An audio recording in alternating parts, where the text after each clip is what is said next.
ఈ పాలిటిక్స్ వచ్చేసి సినిమా ఇండస్ట్రీని యాడ్ చేసి పాలిటిక్స్ సినిమా ఇండస్ట్రీని చూస్తున్నారు, అది ఎంతవరకు కరెక్ట్ అంటారు? 100% తప్పండి.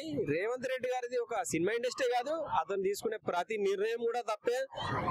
ఇప్పుడు చెప్పాను కదండి, అతని 100 గ్యారంటీలు కేసీఆర్ గారు ఇచ్చే ఒక్క హామీతోటి సమానం అండి. అందుకే ఇప్పుడు ఈ రోజు రైతు బంధు అనే పథకాన్ని ఎగ్గొట్టి దాని ద్వారా సగం డబ్బులను రైతు రుణమాఫీ పేరు మీద సగం డబ్బులు వేసి సగం మంది రైతులకే మభ్య పెట్టే ప్రయత్నం చేస్తుండు. ఇది అందరికి ప్రజలందరూ కూడా గమనిస్తున్నారు. అందుకోసమే రాష్ట్ర ప్రజలు ఇంకా చూస్తున్నారు. ఇంకా సమయం ఉంది, 4 సంవత్సరాలు. వీళ్ళ పాలన ఏ విధంగా ఉంది, వీళ్ళ హామీలు ఏ విధంగా ఉన్నాయి, వీరు ఏం చేస్తారు అనేది రాష్ట్ర ప్రజలు అందరూ కూడా గమనిస్తున్నారు. సో రాబోయే రోజుల్లో కాంగ్రెస్ ప్రభుత్వం అంటే సామాన్యం కూడా ఉపయోగపడుతుందా, లేకపోతే ఈ ఫిలిం ఇండస్ట్రీ హేటర్ లాగానే సో ఇలాగే ప్రవర్తిస్తుందంటారా? అండి, ఇప్పుడు రియల్ ఎస్టేట్ల మీద పడ్డారు, సినిమా ఇండస్ట్రీ మీద పడ్డారు. ఇక మిగిలింది రాష్ట్రాన్ని ఆల్రెడీ 400 ఎకరాలేమో తాకట్టు పెట్టి లోన్ తీసుకుంటున్నారు మూసి సుందరీకరణ కోసం. 4100 కోట్లు అప్పు తీసుకుంటారని ఈ రోజు వార్తలు వస్తున్నాయి. డెఫినెట్ గా ఈ రాష్ట్రంలో మొత్తం అప్పుల పాలు చేయడమే వీళ్ళ ఉద్దేశంగా ఉంది. గతంలో వీళ్ళు చెప్పినట్టుగా కేసీఆర్ గారు అప్పులు చేసినా కూడా అభివృద్ధి కోసం ఈ రోజు మనస్సాక్షిగా ప్రజలు ఆలోచించాలి. కేసీఆర్ అప్పులు చేసి తిన్నాడా?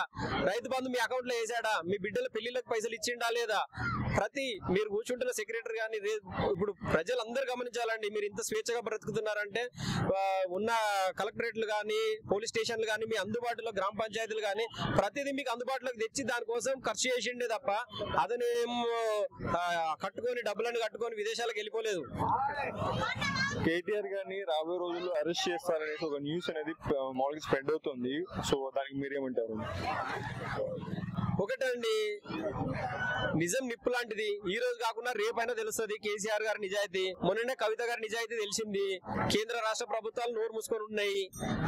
దాని గురించి ఇప్పుడు స్పందించడం మానేసిర్రు. ఇప్పుడు కేటీఆర్ గారి మీద పడ్డారు.